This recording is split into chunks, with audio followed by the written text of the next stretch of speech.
पटना में तेजस्वी यादव से 4 घंटे ईडी पूछताछ चल रही है। सुबह 11:30 बजे तेजस्वी यादव पटना में ईडी दफ्तर पहुंचे थे। कल लालू प्रसाद यादव भी इसी समय पर पटना पहुंचे, जो फिर 10 घंटे बाद ईडी दफ्तर से निकले थे। कल की तरह आज भी आरजेडी के बड़े नेता और कार्यकर्ता ईडी दफ्तर के बाहर ही मौजूद हैं।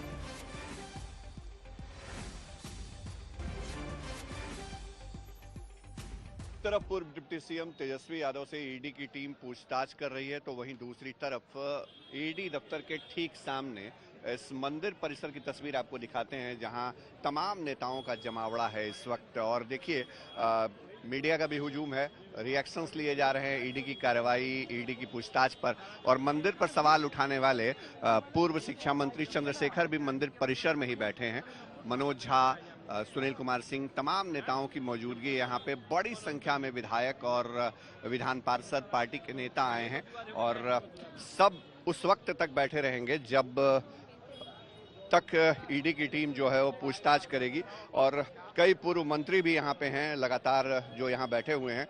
और इसराइल मंसूरी साहब हैं, पूर्व मंत्री सरकार में पहले थे। तेजस्वी यादव जब तक अंदर रहेंगे तब तक आप लोग यहीं? निश्चित तौर पर जब तक वो रहेंगे तब तक हम ही नहीं, यहाँ पर इस राज्य का बेरोजगारों का अरमान यहाँ पर है। लोग जो तमाम लोग यहाँ पर इकट्ठा रहेंगे जब तक तेजस्वी जी अंदर रहेंगे। कोई उनके सिपाही यहाँ से हटने डिगने वाला नहीं है। कोई काम किया हो इस सरकार ने तो बता दीजिए। बस मैं इतना आगाह करता हूँ कि आपने इन एजेंसीज का चरित्र जो कर दिया है ना, कल को जब सत्ता परिवर्तन होगा आप भी इसकी जद में आएंगे। जब आप जद में आएंगे हमें तब भी कष्ट होगा, क्योंकि एजेंसीज को अपने एजेंसीज नहीं रहने दिया। वो जिसको कहते हैं ना चिप बेस्ड तोता, उसको वायलेंट किया है। अपनी बारी का इंतजार करिए। आपने कहा था प्रधानमंत्री जी कि अजीत पवार देश का सबसे भ्रष्ट व्यक्ति है, और उसको 4 दिन बाद आपने महाराष्ट्र का डिप्टी चीफ मिनिस्टर बनाया। सप्लीमेंट्री चार्जशीट में उनका नाम हटाया, और जो विपक्षी दल के नेता हैं उनको बदनाम करो। राजनीतिक के साथ नीतीश कुमार थे, केंद्रीय एजेंसियों के ऊपर हमला बोलते थे। आज नीतीश कुमार जी उधर चले गए, तो कमजोर भी थोड़ी सी आप लोग की कमजोरी भी दिख रही है कि आप लोग अपने सहयोगियों को जोड़ के रख नहीं पाए। नहीं, हमारे सहयोगी पहले से राजनीतिक साजिश में शामिल थे। और आप टाइम देखिए ना, 28 को सरकार गिरती है, 29 को लालू जी से पूछताछ होती है, और 30 तारीख को आज तेजस्वी जी से पूछताछ। और उसी तरह से आप देखिए हेमंत 19 जनवरी को ही समन दिया गया था। ये वाला समन जो है 19 जनवरी समन दिया गया था, लेकिन 29 जनवरी और 30 जनवरी और 28 जनवरी को आपने सरकार बनाने के लिए जो साजिश रची थी, वो साजिश का पर्दाफाश हो गया। दोनों मिल करके खेल खेल रहे थे और उस खेल का पर्दाफाश हो गया है।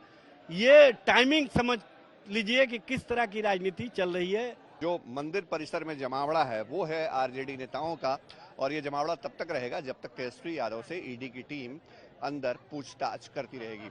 कैमरा पर्सन नदीम आलम के साथ शशि भूषण, आज तक पटना। मुनीश पांडे इस समय हमारे साथ जुड़ रहे हैं, क्योंकि एक तरफ तो राजनीतिक पार्टियों की अपनी तैयारियां होती हैं मुनीश, लेकिन दूसरी तरफ ईडी की कार्रवाई का एक तरीका। इस समय कितने बड़े आसार इस बात को लेकर हम समझें कि एक तो हेमंत सोरेन के खिलाफ गिरफ्तारी वाली कार्रवाई हो सकती है, और तेजस्वी यादव और लालू यादव यानी कि पूरा हम वो लालू परिवार समझें, उनके खिलाफ कोई कड़ी कार्रवाई हो सकती है, और क्या किसी टाइमलाइन में इसे बांधा जा सकता है? बहुत महत्वपूर्ण सवाल किया आपने श्वेता ने। देखिए, जहां तक हेमंत सोरेन की बात है, इतना तो तय है कि हेमंत सोरेन की गिरफ्तारी जल्दी हो सकती है। और उसके पीछे की वजह ईडी सूत्र ये बता रहे हैं कि 3 जो मामले हैं, चाहे वो इलीगल माइनिंग का केस हो, कोयला घोटाला हो, या फिर जमीन घोटाले का जो मामला है, तीनों ही मामले में जो सबूत ईडी ने इकट्ठा किए हुए हैं, उन सबूतों के आधार पर जो गिरफ्तारी हो सकती है वो हेमंत सोरेन की बनती है। गिरफ्तारी आज होगी या कल उनके पेश होने के बाद होगी या अगले 1-2 दिन बाद होगी, ये अभी तय नहीं है, लेकिन गिरफ्तारी तय है, इतना ईडी सूत्रों का कहना है। इतने सबूत उनके पास में इकट्ठा हैं। जहां तक तेजस्वी यादव या लालू यादव की बात करते हैं, इन सभी मामलों में अगर जो आरोप लगे हैं ईडी की तरफ से या फिर चार्जशीट में जो बातें कही गई हैं श्वेता, उसमें साफ तौर पे उन्होंने बताया हुआ है कि लालू यादव बतौर रेल मंत्री रहते हुए उन्होंने उन लोगों से सस्ते दामों पर जमीन खरीदी जिनको कि रेलवे में नौकरी दी गई थी। सीधे आरोप है। और जो पैसे कमाए गए थे गलत तरीके से, उसका भी सबूत ईडी ने कोर्ट के सामने चार्जशीट के जरिए दिया हुआ है कि पैसे गए राबड़ी देवी के पास में, मिसा भारती के पास में और तेजस्वी यादव के पास में। चार्जशीट में लालू यादव को आरोपी नंबर 1 बताया गया है, राबड़ी देवी को आरोपी नंबर 2 और मिसा भारती को आरोपी नंबर 3। परिवार से ताल्लुकात रखने वाला एक बिजनेसमैन है अमित कौटियाल, उसे ईडी ने गिरफ्तार भी किया हुआ था।